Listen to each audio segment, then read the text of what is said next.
কুলের টক বা কুলের আচার ছোটবেলার স্বাদকে মনে করিয়ে দেয় এই টক। সরস্বতী পূজা স্পেশাল এই কুলের টক রেসিপি নিয়েই আজকে হাজির হয়েছে মিঠু অ্যান্ড রিয়া কুকিং।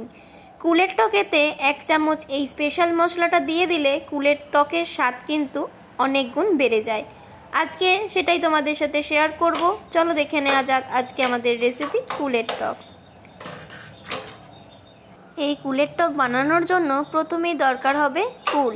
এখানে আমি পাকা পাকা বেশ কয়েকটা কুল নিয়ে নিয়েছি।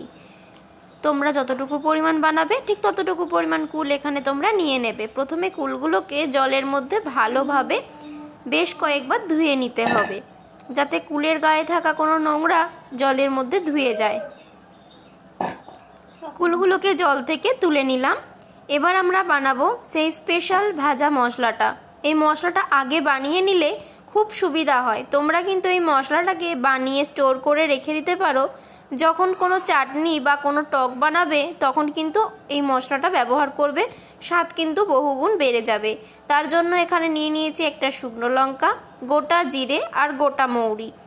এইগুলোকে শুকনো খোলায় ভালোভাবে নাড়াচাড়া করে ভেজে নেব। তাওয়ার মধ্যে যখন নাড়াচাড়া করে এগুলোকে ভাজবে তখন গ্যাসের ফ্লেম কিন্তু একদম লোতে থাকবে, তা না হলে কিন্তু এই গোটা মশলাগুলো পুড়ে যাবে। রংটা একটু চেঞ্জ হয়ে যাওয়ার পরে মশলাগুলোকে একটা মিক্সিং জারের মধ্যে নিয়ে সেটাকে সুন্দর করে পাউডার করে নেব। দেখো, দেখে বুঝতেই পারছো। আর এটাকে কিন্তু একদমই মিহি করার দরকার নেই, এরকম একটু গোটা গোটা থাকলেও হবে। চলো তাহলে দেখে নেওয়া যাক কুলের টকটা আমরা কীভাবে বানাবো। তার জন্য প্রথমেই সর্ষের তেল দিয়ে নিলাম কড়ার মধ্যে বা তাওয়ার মধ্যে। আর এখানে আমি ঝালের জন্য ব্যবহার করছি শুকনো লঙ্কা, আর ফোড়নেও দিচ্ছি শুকনো লঙ্কা। এখানে মোট আমি 4টে শুকনো লঙ্কা নিয়েছি। তোমরা চাইলে শুকনো লঙ্কার পরিমাণটা কম করে নিতে পারো। আর এখানে দিচ্ছি 5 ফোড়ন। কুলের টকে কিন্তু 5 ফোড়ন দিলে খুব ভালো লাগে খেতে। শুকনো লঙ্কার 5 ফোড়নটাকে একটু ভাজা ভাজা করে নেওয়ার পরে এবার এর মধ্যে দিয়ে দিচ্ছি ধুয়ে রাখা কুলগুলো। সরস্বতী পুজোর পরেতে যখন গাছ থেকে টুপটাপ করে কুলগুলো পড়ে তখন কিন্তু দারুণ লাগে সেই কুলগুলো খেতে। আর এই শীতকালেতে সরস্বতী পুজোর পরে প্রতিটা বাড়িতেই কিন্তু কুলের আচার বানিয়ে রাখা হয়। আমিও তোমাদের সাথে কুলের আচার রেসিপিটা একদিন শেয়ার করে দেব। এখানে এবার দিয়ে দিলাম স্বাদ মতো লবণ আর হলুদ। লবণ আর হলুদ দিয়েও কুলটাকে কিন্তু সুন্দর করে ভেজে নেব।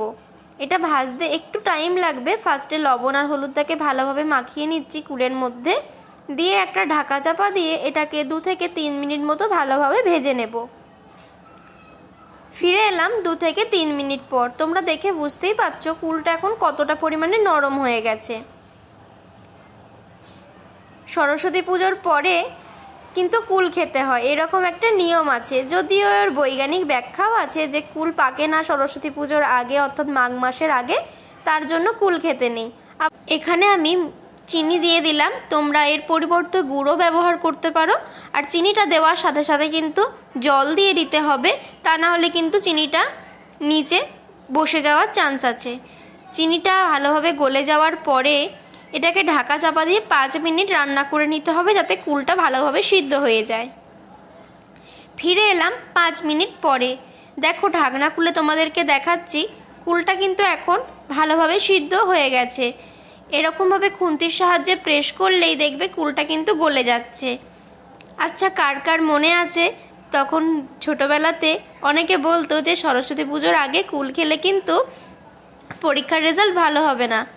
তোমাদের সাথে গল্প করতে করতে কুলের আচার কিন্তু অনেকটাই হয়ে গেছে। এবার কিন্তু ফাইনাল টাচ আমি এখানে দিয়ে দিলাম ভেজে রাখা সেই স্পেশাল মশলাটা 1 চামচ পরিমাণে। তোমরা যতটুকু পরিমাণ কুলের টক বানাবে ঠিক ততটুকু পরিমাণে কিন্তু দেবে। আর এটা কিন্তু খুব মিষ্টি হবে না টকটা, যেহেতু আমি কুলের টক বানাচ্ছি তার জন্য। এটা কিন্তু কুলের আচার নয়। কুলের টকটাকে এইরকমভাবেই বানাতে হবে। আর সরস্বতী পূজায় কিন্তু প্রতিটা বাড়িতেই খিচুড়ি খাওয়ার পরে এই কুলের টকটা কিন্তু দেওয়া হয়। কুলের টক কিন্তু প্রতিটা বাড়িতেই সরস্বতী পুজোর দিন হয়। তোমাদের বাড়িতেও হয় তো? একটু কমেন্ট করে জানাও তো।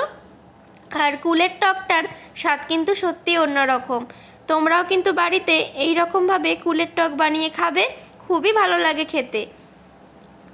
আজকের মতো রেসিপিটা আমরা এখানেই শেষ করব। তবে রেসিপিটা শেষ করার আগে তোমাদের কাছে একটা ছোট্ট অনুরোধ করছি, রেসিপিটা দেখে তোমাদের যদি ভালো লাগে তাহলে অবশ্যই কিন্তু আমাদের এই ছোট্ট চ্যানেলটাকে একটু সাপোর্ট করবে, কেননা তোমাদের সাহায্য ছাড়া আমরা এগিয়ে যেতে পারবো না। সবাই ভালো থেকো, সুস্থ থেকো, আর কুলের টক খেতে খেতে সরস্বতী পুজো এনজয় করো।